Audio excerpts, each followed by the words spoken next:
आप में से कितने लोग हैं जिन्होंने उसने कहा था कहानी पढ़ रखी है? बस केवल इतने से लोग।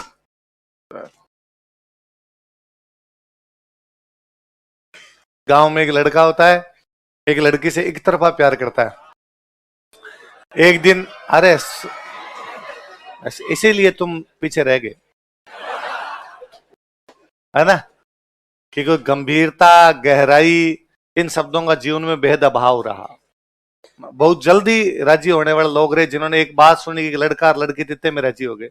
इसलिए तुम्हारे खुद के जीवन में अभाव है इन चीजों का।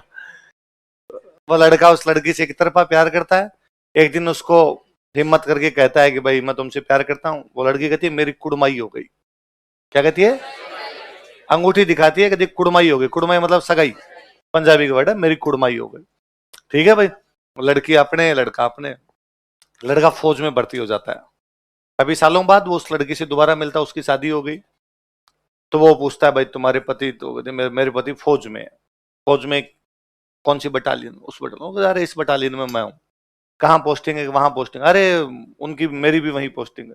क्या नाम है? तो जब नाम बताती तो उसके अफसर होते हैं। और अगर वो तो मेरे साहब है। तो कहती है लड़की भाई उनका ध्यान रखना तुम। ठीक है, सेकंड वर्ल्ड वॉर का सीन है, लड़ाइयां चल रही है, गोलियां चल रही है तड़ातड़। उस साहब की गोली लगने वाली होती है, वो लड़का आगे आगे गोली खा लेता है। उसने कहा था, है ना, इसलिए नाम ही क्या, बुक का नाम क्या है? हिंदी में है, राजस्थानी में नहीं, हिंदी में है ना। तो चंद्रदत्त शर्मा गुलेरिया अपने राजस्थान के थे, इसलिए हम पढ़ते हैं। हिंदी की आज दिन तक जितनी बेहतर कहानियां लिखी गई उनमें सबसे बेहतर कहानी। मेरा भी याद है, मैं 2010 में जब नए नए तैयारी करने के लिए आया था, तो रूम नहीं मिल रहा था हमें। मैं मेरे एक दोस्त के पास रुका हुआ था। हम ढूंढे, एक दिन रूम मिला नहीं। तो हमारे कॉलेज सीनियर थे बीकानेर में, मैंने उनको फोन किया कि भैया मैं यहाँ जयपुर था, मुझे रूम चाहिए, मुझे रूम नहीं मिल रहा। आप पुराने टाइम में, वो पहले जयपुर रहे हुए थे, आप यदि रहे हुए हो, आपका कोई जानकार हो, यदि वो हमें रूम बता सके तो ठीक रहेगा। तो उन्होंने अपने किसी दोस्त के नंबर दिए जो सीनियर, उनकी तरह सीनियर थे, कि उनके पास चले जाओ, तुम्हारे रूम की व्यवस्था हो जाएगी। हम दो लोग, नया नया एडमिशन लिया, 2 दिन कोचिंग जाते हुए, मैं फाइनल के अंदर था, मतलब सेकंड ईयर का रिजल्ट ही नहीं आया था और उनकी फाइनल कंप्लीट हो गई थी। वो मेरे से 1 साल सीनियर थे। हम उन दोस्त के पास गए, भैया काफी सीनियर बैठे हुए चेयर के ऊपर। हमने जाते बताया कि हम बीकानेर में, वो फलान जी ने आपको फोन किया होगा, तो हमें रूम चाहिए था। उनका तुम करते क्या हो दोनों? हम आरएस की तैयारी करने के लिए आए। थोड़े थोड़े पतले पतले से लगते थे एकदम। तो उनका क्या कर लिया, तो मैं कॉलेज में फाइनल ईयर के अंदर हूँ, उनका मेरी फाइनल अभी कंप्लीट हुई है, मैं एडमिशन लिया है मैंने।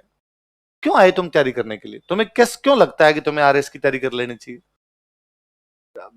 हमें लगता है कि हम चीजें वैसे पढ़ पाते हैं, कर पाते हैं, हम इसमें पास हो सकते हैं। तो उनका अगला मेरे से सवाल था कि साहित्य पढ़ा है? मैंने कहा हाँ। उसने कहा था पढ़िए। हाँ। उसकी एक लाइन बता दे, छोड़ दूंगा मैं, फिर रूम दिला दूंगा तुम्हें। मैं, तेरी कुड़माई होगी। उनको वेरी गुड, ये मेरी फेवरेट लाइन है, तुम ये मेरे साथ ही रहोगे। 15 साल से, अब तो मेरे बहुत अच्छे दोस्त हैं, पर मुझे अब भी याद है, उनका ये एक लाइन सुना दे तो तेरे को रूम दिलवा देंगे। उसने कहा था यदि सुन रही, तो मुझे लगता है यार एक कहानी कितनी पॉपुलर हुई है, हर व्यक्ति को उसकी वो लाइन याद है। और मैंने आज दिन तक जो भी जिसने ये कहानी पढ़ी है, उसने कहा था वो ये लाइन पक्की जानता है कि मेरी कुड़माई होगी। कहानियां क्या असर करती है, तो तुम पढ़ा करो रहे थोड़े बहुत, डेली एक आधी